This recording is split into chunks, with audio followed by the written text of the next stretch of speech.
Hey, what's up? Welcome to my smart backyard. We have a lot of really cool tech back here, including lights and even 3 different types of security cameras. But everything is very easy to set up and automate, and I purposely set it up that way because the backyard is kind of my place to relax. But the smart home tech just enhances that. So let me show you what I'm using, and let's start off first with the lights.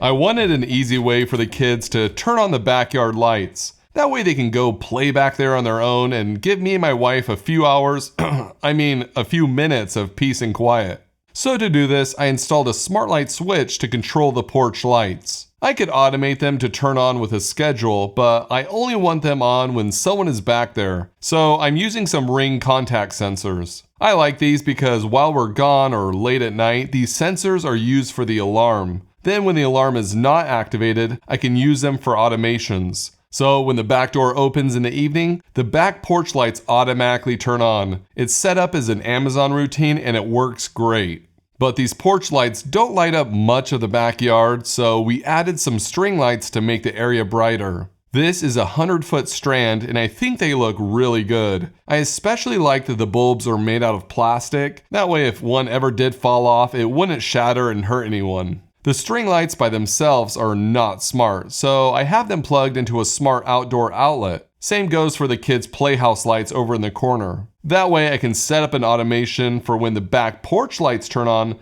the string lights also turn on. Or when the back door opens, the string lights will turn on as well. And that just keeps it really simple, especially since my wife doesn't have to open up the app to turn them off. She can just use the smart light switch to turn off the porch lights, the string lights, and the playhouse lights all at the same time. That's a major win for wife approval factor. The smart outlet I'm using for the string lights is from Lutron, and this thing is not cheap. But it's built like a tank, being completely solid inside. That way water cannot get in, making it extremely weatherproof. Of course, there are less expensive outdoor smart plugs out there that could do the same thing, but they might not last as long, and the Lutron one is also very reliable. It turns on every single time I need it to, and it's really snappy with the automations, so it might be worth considering if you already use Lutron.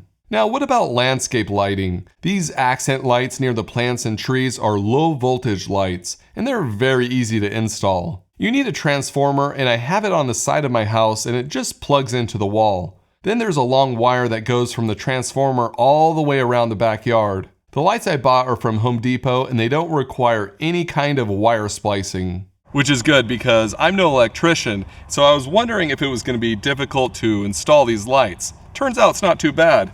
They have these little clamps with metal prongs inside, and all you have to do is squeeze it together on the wire, and that's it to install the lights. I did wrap electrical tape on it to be safe, but anyone could install these lights. These lights technically are not smart, but they can be programmed on the transformer. There's a light sensor that's connected, and I have the lights turn on when the sun goes down. Then the lights turn off at 11:30 at night, so they still work exactly the way I'd want them to. On the side of the house, there's another light that is automated for both humans and animals. The light turns on whenever the door opens at night because it's one of the most dangerous places around our house. Luna, our dog, leaves so many landmines out here. If you try to take out the trash and skip turning on the light, you would probably pay for it. There's also a motion sensor in the doggy door for Luna, and it turns on the light so she can see better at night. And the light automatically turns off after 10 minutes of either door being used. I also want to add some solar motion lights on the side of the house, but I just haven't gotten around to it and I need to do that soon. Over here in my backyard is a personal weather station. You might be like, why do you need a weather station in Arizona? Isn't it just always hot? Well, yes, but how hot?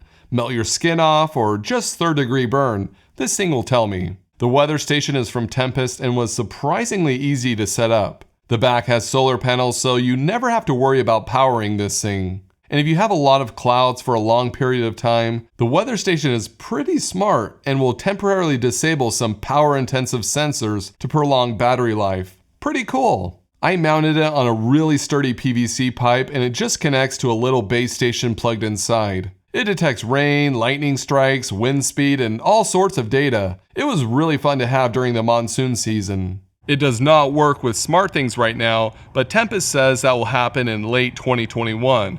So yeah, TikTok Tempest, but it does have an open API, so you technically can get it to work with Home Assistant right now. I also have it connected to my voice assistants, and it's really convenient to hear the actual temperature outside and not the city's temperature. You'd be surprised on how different they can be. Using Eufy, you can get it connected to Rachio, which I'm also using back here. If you're wondering how I keep my grass so green, well, the secret is it's turf, so it's fake. It's really popular here in Arizona since you don't need to water it, but I really like it, and we have this half-dome kids plaything on it, and my kids love it. We got it on Amazon, and it took forever to set up, probably longer than all the smart home devices back here combined. Even though we have turf, Rachio is still very helpful to manage the drip system that waters all of the plants and trees. The one that came with our house almost killed all of our plants because the power went out and it reset the time, and I didn't realize it for a while. With Rachio, I can test and make adjustments from my phone, plus it integrates well with SmartThings and Home Assistant. It's also not difficult to install, and if you have to install it outside, you'll just need an outdoor case for it. Just look for the breaker that says landscape and turn that off, and the outdoor case can connect to those wires, so it's pretty simple. As I mentioned earlier, we have 3 cameras back here all looking in different directions. One is the Unifi G4 Bullet, and I've shown these on the channel before, but they are a great choice because it's a PoE camera. So it's connected with power and data with one Ethernet cable. It really came in handy when the backyard was being worked on because it records 24/7, and when I scrub through the day, it acts like a time lapse. That made it fun to see the progress back here, and the Unifi app is really user-friendly. The camera has person detection, and there's no monthly fees for anything. It integrates well with Home Assistant, and I've really been enjoying the Unifi cameras. Over here is the Eufy Floodlight 360 cam. There are a couple of unique things about this. First, the lights can be warm or cool white. I prefer a slightly cooler white, but if I was using this to light up the backyard when we're out here, I would change it to a warmer white to match the rest of the lights that are set up. It has to be at least 20% brightness or higher for the light to be warm, so just be aware of that. The camera on this can also move around 360 degrees. You can have it follow the motion and track the person, and this didn't work great for me 100% of the time, but there is a better option. So first I disabled the motion tracking, but turned on the out of view detection. That way, if the camera is pointed in one direction, but the PIR sensor on the other side detects motion, it will rotate the camera to check out that motion. The feature works really well, and honestly, this camera is amazing. The range that it can cover is incredible. It's 2K and has person detection, so the video quality is great. My only complaint is that I cannot schedule when the motion activated floodlight turns on because I don't want the light shining in my eyes when I'm hanging out in the backyard. Ooh. The only way to temporarily disable the motion light is to turn off motion detection on a schedule, which also disables motion recording, so hopefully Eufy can fix this with an update. The other camera on the pole is the Eufy Solo Cam. This camera is unique because it has a solar panel built right on top of the camera. No more needing to recharge as long as it's getting enough sunlight. Mounting it on a pole helps it get plenty of light, and I'll link below the pole mount I'm using. It also has person detection and a spotlight. Both of these Eufy cameras use Wi-Fi, so you don't need to buy a base station for them to work. Plus, they have built-in storage on the camera, so even if the Wi-Fi signal isn't very strong, it will always record high-quality footage. And just like all the Eufy cameras, there is no monthly fees for person detection or recording. And with all of that, it's really easy to recommend these Eufy cameras. So when it comes to music, I don't have a built-in sound system just yet. So when I want to listen, I just grab my Echo 4th Gen. It has a battery base attached, so all I have to do is unplug it and I can listen to music out here for hours. I like this base station because it connects to the bottom of the Echo, so there's not a separate charging cord.